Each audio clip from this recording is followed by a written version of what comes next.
Frugal friends, welcome back. Coming to you from my husband's office / bike tool room.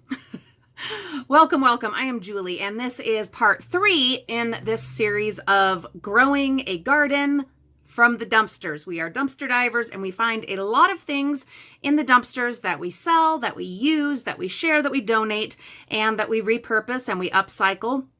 And many of those things we have been using in this growing a garden project. Some of the seeds I've bought, most of them though have been sent by very generous frugal friends, and I've been just so happy with so many seeds. The varieties, I mean, it's just, I have this plethora of seedlings taking over my house, and I'm totally okay with that. I do hope it warms up soon though, because we need to start moving them outside.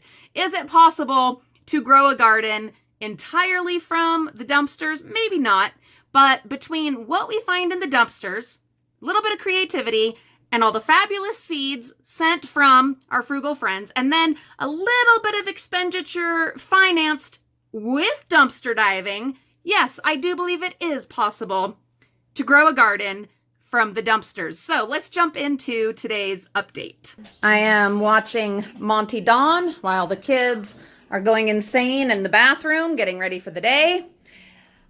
Here we have all the plants. Oh my goodness, I got several transplants done, and then I remembered that I had a whole bunch of little guys on a windowsill in the living room, hidden behind a curtain. So I brought those out and need to do some serious transplanting today. Look at these poor beefsteak. Oh my goodness. This guy, that is the sunflower. He is looking and feeling so much happier since getting moved into a nice pot, big pot, and buried quite a bit deeper, and has a little dowel there to support him. I think he will be recovering just fine. I transplanted these morning glories, several others. The focus this morning is going to be getting these guys cleaned up and moved where they need to go. It did snow lightly this morning, and it is quite cold. I don't know when I'll be able to get these out, even out into cold frames. I'm wishing desperately that I had a greenhouse. That is on the list of things that I am going to be working on. I have been looking at designs and working on that, but it's a matter of budgeting and financing to either buy or build a greenhouse. That would definitely help here. One that I'm not sure about. This is one of the plants that was it's a house plant, and I separated them. It only had one leaf, and that leaf has fallen off. It's still nice and bendy. I am hoping that it recovers. There is its friend, brother over there. That one is doing much, much better.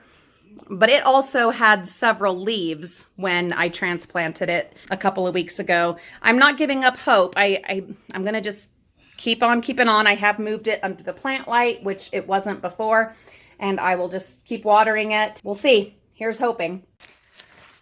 These are my fabulous gloves that came with the grow lights. Cleared a little bit of space. I've got one of my old potting soil bags. This is not an ideal place for working with plants here in my front room, but it's what I have and it's what I'm working with. And this, number one, helps us to reuse something that would otherwise just get thrown away or put in the recycling, get a little more life out of it since we did pay for it, and also to keep the spread of dirt and disaster at least to a minimum. I've got a bunch of pots. These are all left over from other things that I've bought over the years. I reuse them and reuse them until they have no life left at all. You will notice they have snow and ice on them because they were outside, and yes, it snowed, but it's all good. Now over here on this chair, which is of course from the bins, and this tote, which is of course from the bins, I have my potting soil, and I'm just using a little red measuring cup, which is of course from the bins, to fill a little bit in the new pots. I was going to just dump the dirt out in these totes and have it that way, but then I realized I didn't have a lid and I didn't want the dirt to get contaminated with, you know, the seeds that are blowing everywhere. I'll show you. All right, I'll just show you now. Here are all the seeds and nonsense dropping from our massive shade tree.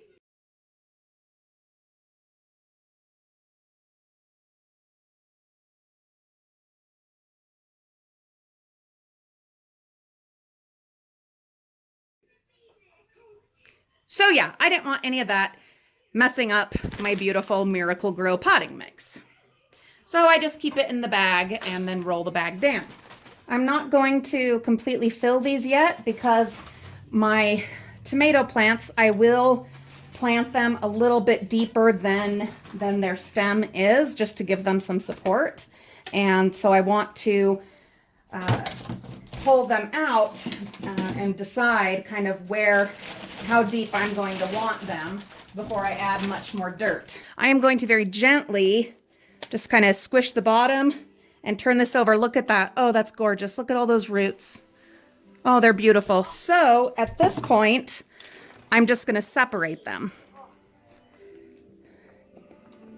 Now this smaller one, I can either put it back in the little pot and let it grow a little more, or go ahead and put it straight into a big pot, or just sacrifice it in favor of these two much stronger ones.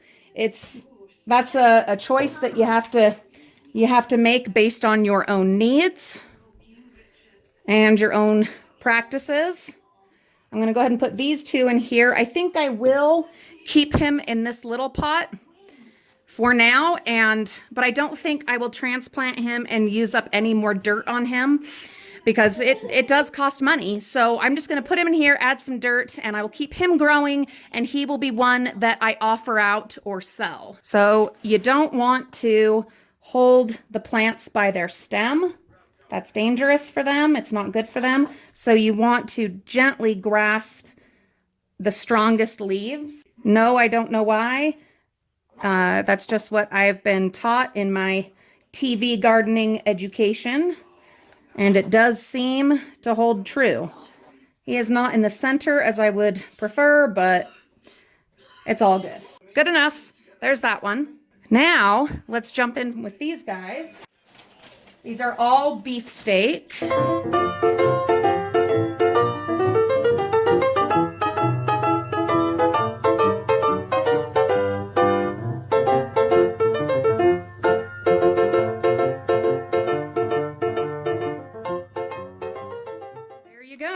They will be so much happier now. Look how beautiful. So I'm going to go and give them a spritz, but also add some water here in the bag that they will soak up, and that will help to encourage their roots to start growing down and bringing that water up. And then when I've gotten them all set, then I will work on these guys, which are also some beefsteak tomatoes. Thank you so much for coming along, Frugal Friends, and thank you for watching these videos. I know it's not the regular stuff that we are doing with everything going on right now with the global crisis. We are limited in how much dumpster diving we are able to do and still trying to decide if the risk is worthwhile. If you caught our live stream last night, you'll know that we are in the process of thinking things over. I'm definitely not bringing the kids with me dumpster diving anymore till all of this blows over, and still working on deciding if I myself am going to continue dumpster diving. I do have a plan to go scout out some bins tomorrow morning and just kind of see what we see, so stay tuned for that. But as far as if we will continue our Sunday and then other potential dumpster dives, I don't know yet. We are still waiting to see if our county ends up on lockdown. That has not happened yet, and the state of Utah is still open in many parts. Some counties have lockdown, so it all kind of depends on that and how safe I feel, and if there's enough stuff out there to even salvage with so many stores closed. So it's tricky stuff.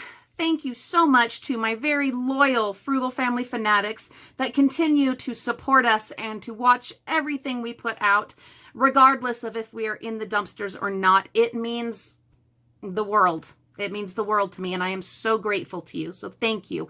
Have a wonderful day, and we will see you all very soon.